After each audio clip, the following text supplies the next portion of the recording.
Y agradezco enormemente a Aurelio Nuño, que como cada martes nos acompaña aquí en este espacio. Él fue secretario de Educación Pública.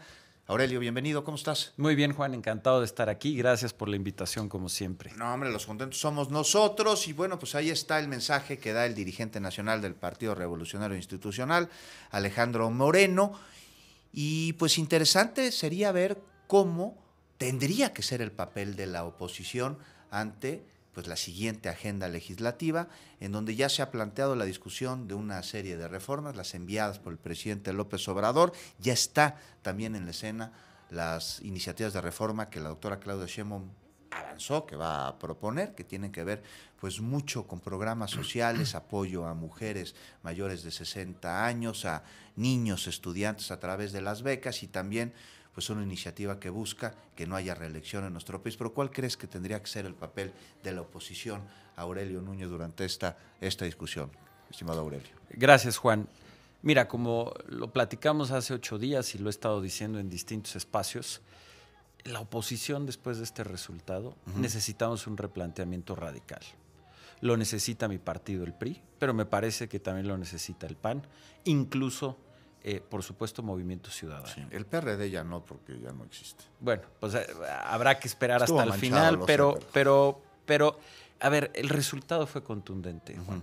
Absolutamente contundente, y requiere un replanteamiento que tiene que empezar por una redefinición, yo diría una definición, porque creo que hoy es muy pobre, de la filosofía política, es decir, de para qué estamos, para qué queremos gobernar, qué queremos hacer. O sea, el sentido del trabajo de un legislador, de un servidor público. Y de un partido. Y de un partido. Yo creo que parte del problema que tuvimos en esta última elección es que en la oposición y a lo largo de estos 6 años no fuimos capaces de articular un proyecto de nación. ¿Cuál es el sentido que tú encuentras principal del ejercicio público y de la organización política? Mira, para mí el eje, y me parece que ahí es un eje fundamental para la oposición, es gobernar para que las mexicanas y los mexicanos todos seamos plenamente libres. ¿Y qué significa esto?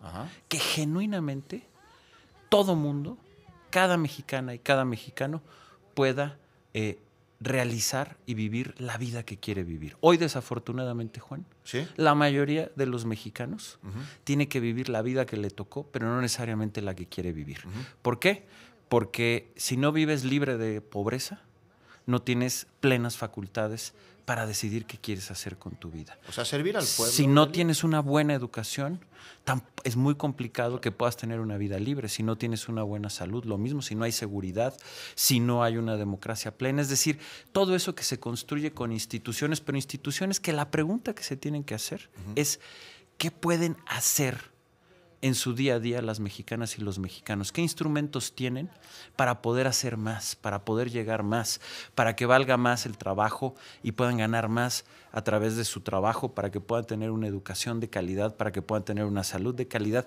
Pero todo eso enfocado a que cada quien pueda realizar más y pueda llegar más lejos. O sea, ese es el sentido que debería tener cualquier servidor público y organización política. Y ese es el fondo de una visión de libertad. Para mí, me parece que un eje fundamental en ese aspecto para la oposición es pensar en un liberalismo igualitario y popular, es decir, que llegue a todo el mundo y que toque los corazones y las mentes de todo mundo. Oye, ¿ves la voluntad, perdón Aurelio, pero ves la voluntad en los dirigentes de oposición, en los cuadros de oposición, de llevar a cabo este servicio público que es en servicio del pueblo y no para servirse del pueblo, como lamentablemente ha sucedido durante tanto tiempo en nuestro país? No en todos casos, pero sí en lo general, ¿no? Mira, me parece que aquí lo importante es que si no entendemos que tenemos que hacer ese replanteamiento y que ese replanteamiento tiene que ser auténtico, radical, que tiene que tener esta visión, una filosofía política profunda, que tiene que cambiar el modelo de organización de los partidos, que tiene que ir a los problemas y a las causas que más afectan a las mexicanas y a los mexicanos y que tiene que tocar sus corazones, será una oposición que seguirá perdiendo lugares. A ver, vamos a aterrizar esto en la discusión de una reforma al Poder Judicial. ¿cómo opinas que la debería de abordar la oposición, que ha dicho, pues en su gran mayoría, no, sin analizarla, sin estudiarla, simplemente porque la presentó a quien consideran su rival? Mira, me parece que el replanteamiento empieza antes y ahorita llego a ese tema. Además de este replanteamiento de visión y de acción, tiene que ser una oposición mucho más proactiva. Un problema estos 6 años es que fue una oposición que se quedó esperando y reactiva a lo que hacía el gobierno y que encima terminó bailando el baile que quería el gobierno. Bueno, hasta la candidata que sugirió el presidente López Obrador en una mañana fue la que pusieron. Este discurso, que es el discurso clásico en los populismos de dividir al país entre el pueblo y la oligarquía, que es una división ficticia. Bueno, creo que siendo autocríticos, la oposición bailó ese son.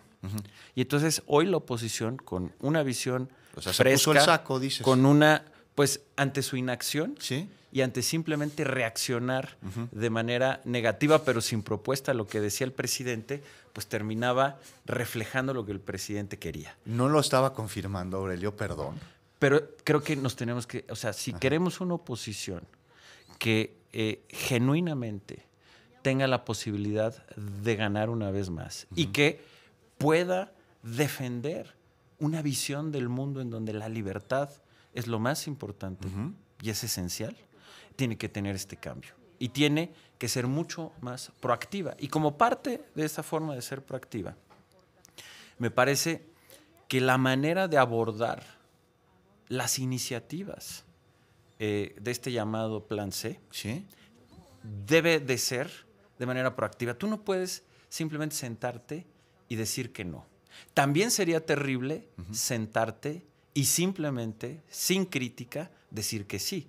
Que ese también puede ser un riesgo de la oposición después de... O sea, una oposición que no tiene un proyecto político puede tener 2 grandes riesgos, Juan. Uno, el que todo el tiempo diga que no y no tenga propuestas, o el otro, que simplemente diga que sí. O sea, el torpedear, y se ponga al servicio del gobierno. Torpedear o ser condescendiente.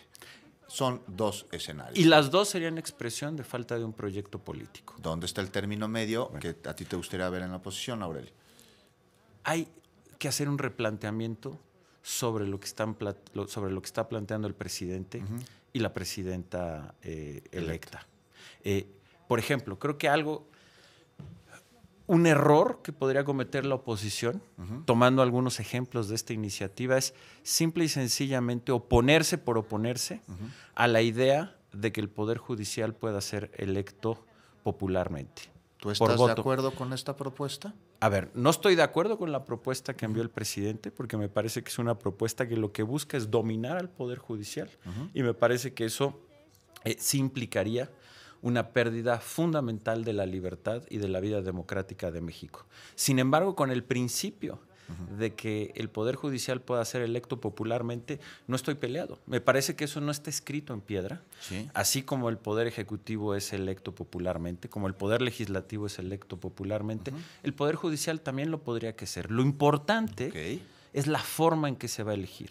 Hoy la iniciativa lo que busca es el control, y es una iniciativa que claramente lo que terminaría haciendo es tener un Poder Judicial sometido al Poder Ejecutivo. Eso es lo que tenemos que evitar, pero no necesariamente el que sea electo popularmente. Y dar ese pleito es ponerse en el lugar que Morena y el presidente López Obrador quieren, que es decir, yo me opongo al voto popular porque somos parte de la oligarquía, y caer otra vez en la caricatura que quiere hacer el presidente. Yo creo que un paso mucho más audaz de la oposición es decir, no estamos en contra del principio de que el Poder Judicial pueda ser electo popularmente, nos parece bien, eso no tiene un problema, pero lo importante es el cómo, porque lo importante es cómo salvaguardamos la autonomía, cómo salvaguardamos la calidad de los jueces y su autonomía, tanto del Ejecutivo como de los poderes fácticos. Ahí es donde está la discusión. Pero si la oposición tiene una propuesta propia, toma la bandera, se planta y dice, saquemos de la discusión el tema de la elección popular, porque además eso es lo que está buscando el presidente López Obrador, volver a poner a la oposición en función de estar rechazando la voluntad del pueblo, decir, no, ese no es el problema. Con eso el pueblo rechaza a la oposición. Pues claro, es decir, hay que romper ese juego porque además, genuinamente, o sea, no hay ninguna filosofía política que impida que el Poder Judicial también pueda llegar a ser electo popularmente. Es más, te diría, frente a lo que hoy vivimos, en donde el método actual de selección de los ministros de la Corte los termina eligiendo el presidente. Hoy estamos parados en el peor de los mundos, porque como ya sucedió con la ministra Batres, pues finalmente el presidente manda una terna, se rechaza, manda una segunda, se rechaza y el presidente designa. Sí. Hoy tenemos asegurado que la próxima presidenta de la República pueda nombrar a todos los ministros de la Corte que le tocan. Eso lo tenemos que evitar. Entonces, esto es un ejemplo de cómo creo que tiene que haber una oposición mucho más ágil, mucho más inteligente, claro, que se quite de viejas que ideas más allá de sus narices, y que además sea mucho más innovadora y que empiece a cambiar el juego de la discusión, porque además en la minoría en la que vamos a estar necesitamos todavía mayor audacia, sí, y necesitamos mayor capacidad de plantear y de replantear no solo las iniciativas del Ejecutivo, sino con mucha proactividad estar generando una agenda para que el gobierno tenga que decir si está de acuerdo o no. En conclusión, Juan, los cambios que tiene que haber desde el mundo de la oposición son radicales, porque si seguimos como hemos estado en los últimos años, difícilmente se va a lograr esto y simplemente corremos el riesgo de ser aplastados por, como la definió Jesús Silva Herzog, que creo que lo hace muy bien, por una autocracia popular que no tiene límites y que tiene enfrente a una oposición que no sabe posicionarse, que no sabe ganar la agenda y que simplemente termina bailando el son que quiere esa nueva mayoría hegemónica, Juan. Aurelio, nos quedan 2 minutitos, Sí, pero me gustaría conocer tu opinión con respecto a la iniciativa que propondrá la doctora Claudia Sheinbaum, que ya mencionó, y tiene que ver con que no haya reelección. Mira, ¿cuál es tu postura? Mira, nosotros en el gobierno del presidente Peña durante el Pacto por México, dentro de las muchas reformas que hicimos, se hizo una reforma política. Así es. Y como parte de los acuerdos, era una mesa de ajedrez gigantesca, porque estábamos negociando muchas reformas al mismo tiempo. En esa reforma política aceptamos muchos temas con los que no estábamos de acuerdo, pero que en aras de conseguir un pacto, como se hace en democracia, estuvimos de acuerdo en ceder a cambio de cuestiones más importantes en la reforma educativa o en la reforma energética. Y una de ellas fue la reelección. Y yo te digo, yo no estoy de acuerdo con la reelección. Yo creo que el sistema que existió en México, que se creó desde los años 30, de la no reelección consecutiva de los legisladores, fue muy positiva porque permitió una circulación de élites políticas, que es muy sano, que es muy importante. Sí, les puso un freno a los caciques, me decías. Le puso un freno a los caciques porque evitó que se enquistaran en posiciones de poder.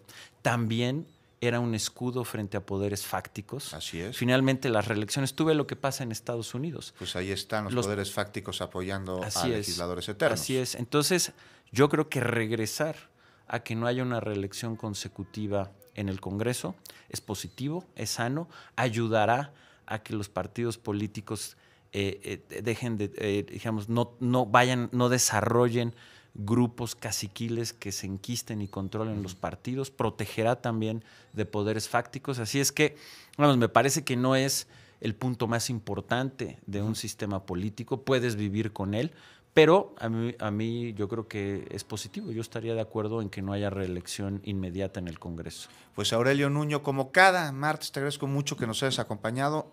Nos escuchamos otra vez la próxima semana.